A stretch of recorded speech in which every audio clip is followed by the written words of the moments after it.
Bonjour et bienvenue sur ma chaîne. Si vous ne me connaissez pas, je m'appelle Muriel et je suis une étudiante infirmière. Je vous partage sur YouTube mon quotidien en tant qu'étudiante, mes cours théoriques, mes stages, tout ça, mais aussi je vous partage un peu mes valeurs, donc l'écologie, le féminisme, la musique, toutes ces belles choses. Et aujourd'hui, je vous fais une vidéo pour répondre un peu à toutes ces questions que vous me posez souvent en commentaire ou en message Instagram. Petit disclaimer, je viens de Suisse et du coup je peux vous répondre que par rapport à la formation ici. Je sais qu'il y a beaucoup de différences entre les pays, mais je peux vous parler que de ma propre expérience, donc voilà, c'était juste pour vous prévenir. On va commencer tout de suite avec la première question qui est: comment commencer les études de soins infirmiers? Alors si vous êtes en Suisse, il y a plusieurs moyens pour y arriver. La première, c'est comme j'ai fait moi, c'est-à-dire faire une matu fédérale, donc faire son gymnase comme on appelle ça ici, le lycée, qui a rien à voir avec la santé en particulier, et après faire une année propédeutique et ensuite entrer en bachelor. Donc il y a une année préparatoire parce qu'on n'a pas du tout de formation en santé au préalable, et après on entre dans le bachelor en soins infirmiers. Autrement, il y a la possibilité de faire une maturité spécialisée en santé. C'est le même nombre d'années qu'une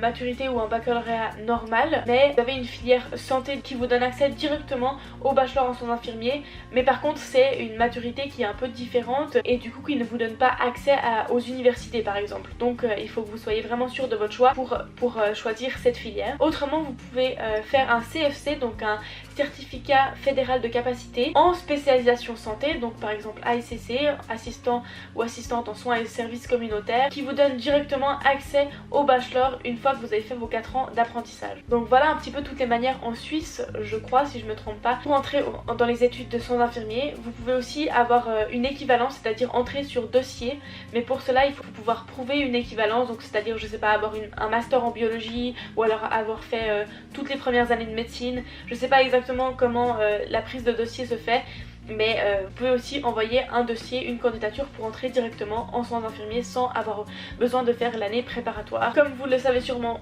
si vous me suivez, je veux devenir sage-femme.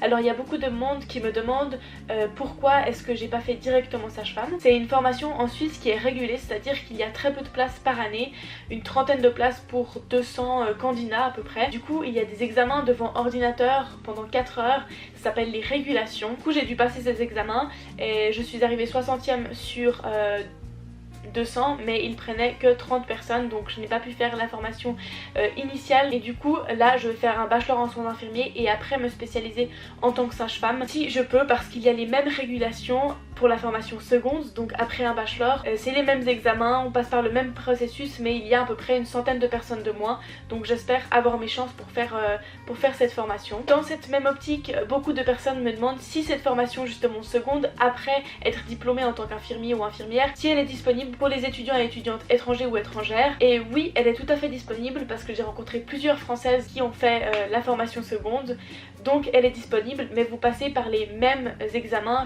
de régulation que nous, et du coup ben voilà, il faut tenter votre chance. Après je vous conseille de vous renseigner pour les prix. Nous, notre formation en Suisse elle est pas du tout coûteuse, mais c'est possible que pour les étudiants et étudiantes étrangers il y ait un prix qui soit bien plus élevé.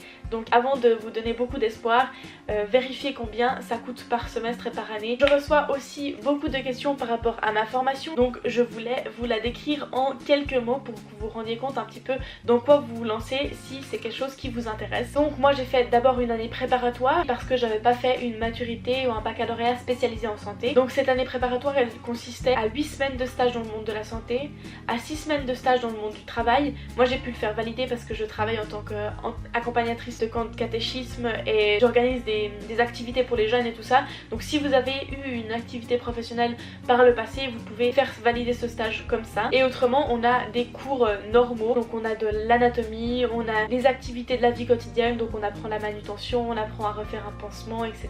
On a sur les risques et la prévention, on a sur la dynamique de groupe et comment travailler en équipe. On avait aussi des cours pour comment apprendre à apprendre, comment être efficace, etc.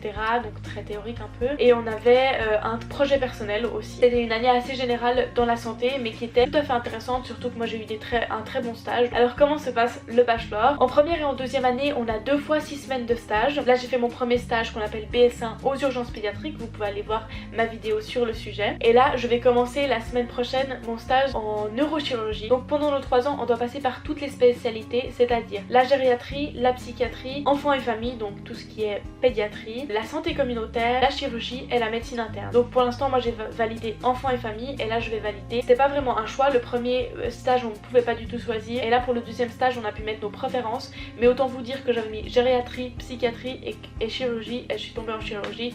Donc voilà, au bout d'un moment il y a quelque chose qu'on peut pas contrôler. Donc en première et en deuxième année 6 semaines de stage, 2 fois 6 semaines de stage, et en troisième année c'est 2 fois 8 semaines de stage. Et tout le reste du temps, nous ici dans mon école, on a des cours théoriques, que ça soit sur la physiopathologie, que ça soit sur la psychologie sociale, sur l'intégration, donc comment s'intégrer en stage, comment vivre nos stages le mieux possible, comment faire des démarches de sang. Voilà, on a beaucoup de modules différents en fait, ça se construit par module. Et on a un module qui s'appelle habilité clinique, donc un jour dans la semaine on a des cours pratiques sur toute une demi-journée et nous ça se fait dans un grand hôpital simulé qu'on a dans notre école, mais ça peut être dans des locaux spéciaux faits pour la pratique où il y a vraiment des lits d'hôpitaux où vous allez apprendre à faire des pansements, à faire des injections, à poser des sondes nasogastriques, à faire le tour du lit d'un ou d'une patiente. Voilà, c'est vraiment de la pratique, on est en tenue professionnelle et on apprend avec nos petites mains à faire les choses qu'on va devoir ensuite faire en stage. Et beaucoup de personnes me demandent comment ça se passe, si c'est aussi fatigant qu'on le dit,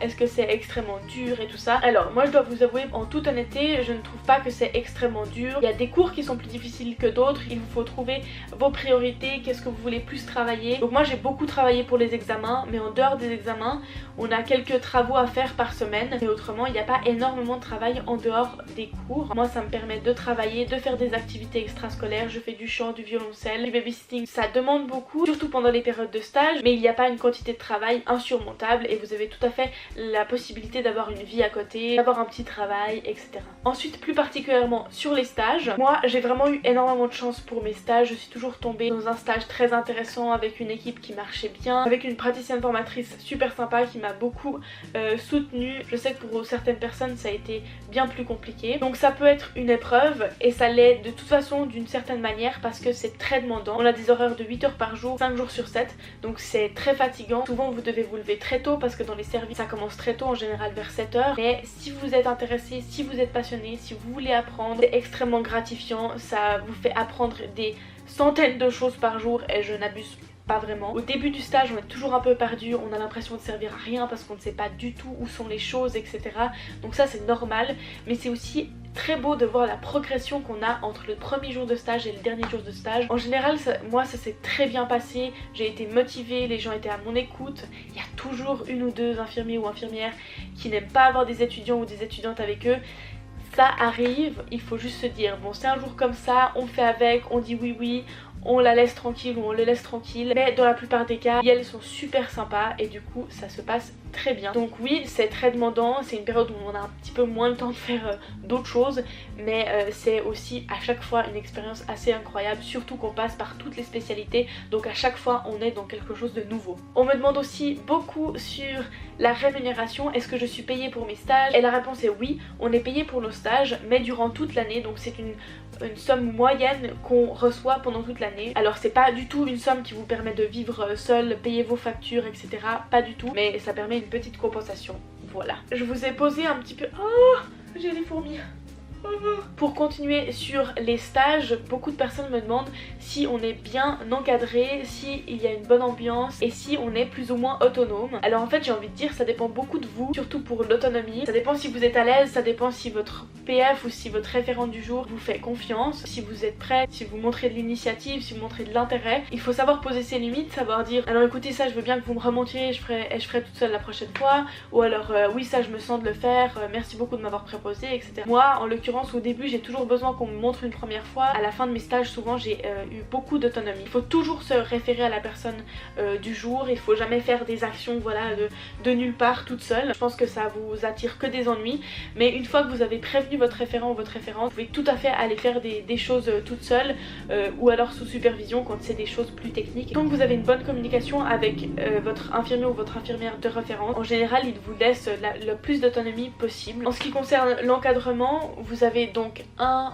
prof référent de l'école qui sert pas à grand chose à part d'être là au cas où il y a vraiment un souci et que l'école doit intervenir, mais durant votre stage vous avez un praticien formateur ou une praticienne formatrice qui va vous suivre tout le long, en général une fois par semaine si tout se passe bien, où vous allez un petit peu faire toute une journée ensemble. S'il y a des questions, il ou elle va vous regarder un petit peu travailler, vous allez pouvoir refaire certains soins ou voir certaines techniques, et vous allez avoir un bilan mi-stage à la moitié de votre stage évidemment, et un bilan final où elle ou il va vous mettre votre note, donc c'est la personne qui décide si vous réussissez votre stage ou pas.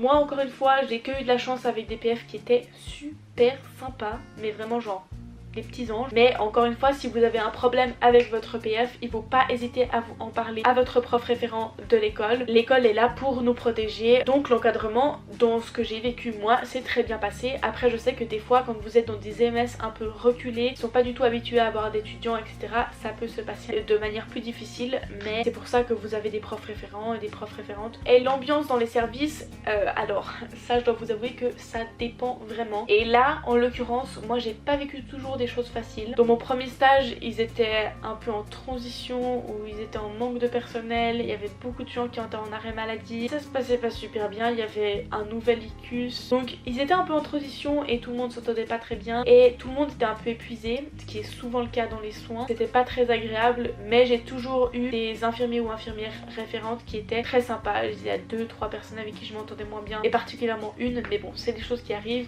Le jour d'après ou 3 jours plus tard on change de personne, ça n'a jamais été plus un problème que ça. Dans mon deuxième stage c'était aussi un peu compliqué, alors c'était un beaucoup plus petit service. Au niveau de la dynamique d'équipe c'était moins un problème, mais par contre la dynamique de l'unité et de la pédiatrie en général se passait pas très bien. J'avais beaucoup aussi d'infirmiers et d'infirmières qui étaient très fatigués, épuisés par leur travail, leurs conditions de travail. Ça je trouve que c'est la chose la plus difficile à supporter en stage. C'est les personnes qui vous disent de faire des autres études, de faire un autre métier, de changer tout de suite. En plus vous êtes qu'en première année, vous avez encore le temps de changer parce que vous verrez le métier est horrible.